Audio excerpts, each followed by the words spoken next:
Ambassador Kethvar had seen many species negotiate during his 3 centuries of diplomatic service to the Galactic Council.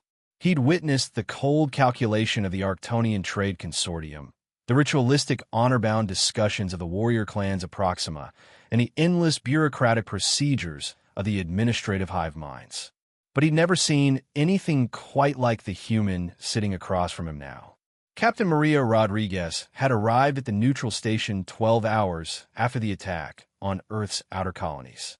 The preliminary bombardment had been surgical, precise, a demonstration of power meant to bring the upstart human species to the negotiating table. Standard procedure for integrating primitive worlds into the Council's sphere of influence. The terms are simple, Kethvar explained, his 4 arms gesturing elegantly as he manipulated the holographic contract.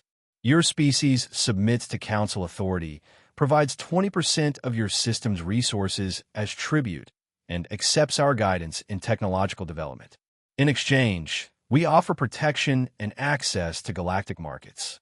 Captain Rodriguez sat perfectly still, her dark eyes fixed on the scrolling terms. She was younger than most diplomats, perhaps 40 standard years, with the kind of weathered face that suggested military service rather than political maneuvering.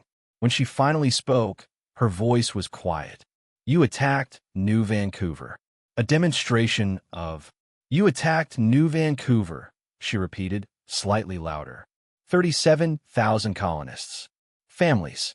Children. Kethvar's primary eyes blinked in confusion. This was not how negotiations typically proceeded. The strike was limited in scope. Casualties were kept to a minimum to demonstrate our commitment to, You attacked our home. The words erupted from Rodriguez with such force that the translator struggled to convey the raw emotion. She shot to her feet, and Kethvar instinctively reached for his ceremonial weapon before catching himself. Captain, please remain calm. This is standard Council integration protocol. Every species goes through. Standard. Rodriguez leaned forward, her hands flat on the table. You call murdering families standard? The casualties were regrettable but necessary to establish. 1,738. Her voice had become deadly quiet again. That's how many you killed. I know their names, Ambassador. All of them. 8-year-old Tommy, Mason, who wanted to be a starship engineer. Margaret Peterson, who was 3 days away from retirement. The Chun family, all 5 of them, who just wanted to grow crops on a new world. Kethvar fifted uncomfortably. In his experience, species focused on strategic implications during these discussions, not individual casualties.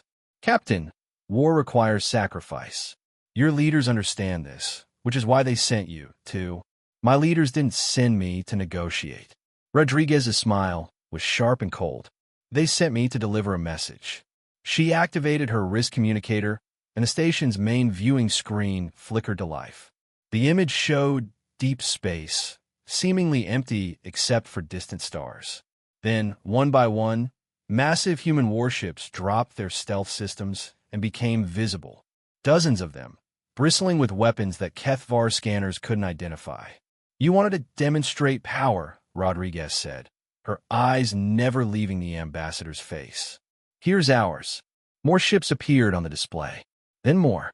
Hundreds of vessels emerged from hiding, surrounding the station in a perfect sphere of destructive potential. Kethvar's communication array exploded with panicked reports from his security detail. Impossible, he whispered. Our intelligence reports indicated humans possessed no fleet of this magnitude. Your intelligence was incomplete. Rodriguez touched her communicator again. Admiral, please show our guest what happened to the Council fleet that was supposed to be protecting this sector. The display shifted to show debris fields, the twisted remains of what had once been a formidable Council battle group.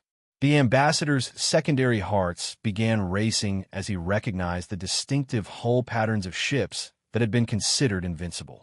You see, Ambassador, Rodriguez continued conversationally, humans have a peculiar trait. We can forgive many things. We can overlook insults, trade disputes, even the occasional skirmish. But when someone attacks our home, when they kill our families, we become something else entirely. She leaned back in her chair, perfectly relaxed despite the overwhelming display of force surrounding them. So here's humanity's counteroffer.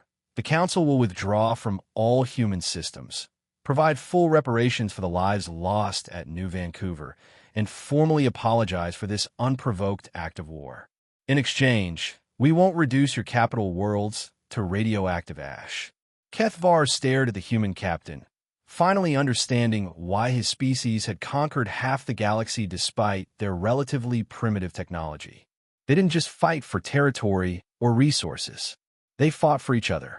I will need to contact the Council, he stammered. Rodriguez nodded. You have 6 hours. After that, we start with your homeworld.